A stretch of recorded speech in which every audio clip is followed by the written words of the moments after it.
the point over here is not only about economic depression, we also have to consider other points. What if we, suffer from famine? It would be a huge loss. It would destroy more and more lives than even in the war. Not only famine, we have lots of lives to save, even soldiers. We don't have a lot of soldiers in our country. We do have, but what if they died? Not everyone has the willpower to become a soldier. I'd like to add on your contradict your point. We have manpower. India has 1.8 million strength of 1.4 million.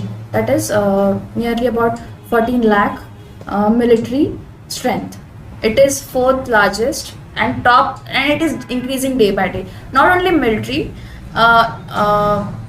it has army, navy, and air force. And what do you think war means? What, like, current war doesn't mean that we have to go hand in hand and fire on them. We have so many technologies. We can attack them by cyber war. Exactly.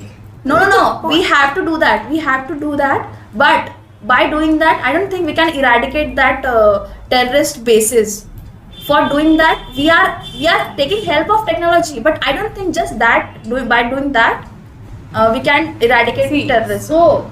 So, it's true pointless to be so neutral that your country's people are dying and you are not reacting to that. What does Pakistan have? Does Pakistan have a strong economy to destroy? No, they don't have that. And if you kill civilians, the UN will only put economic sanctions on us because we are a powerful country and we have the power to destroy Pakistan in 1 to 2 years. But Pakistan doesn't have that power, so any international force always supports Pakistan. So there is no use of using diplomacy and destroying them economically. We can't be diplomat to the spreader of terrorism. Pakistan is a terrorist country.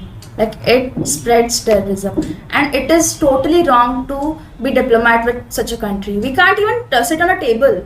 India and Pakistan are two different level. If we sit on a table with them, it is said by our foreign minister, Mr. S. Jaishankar, that the spreader of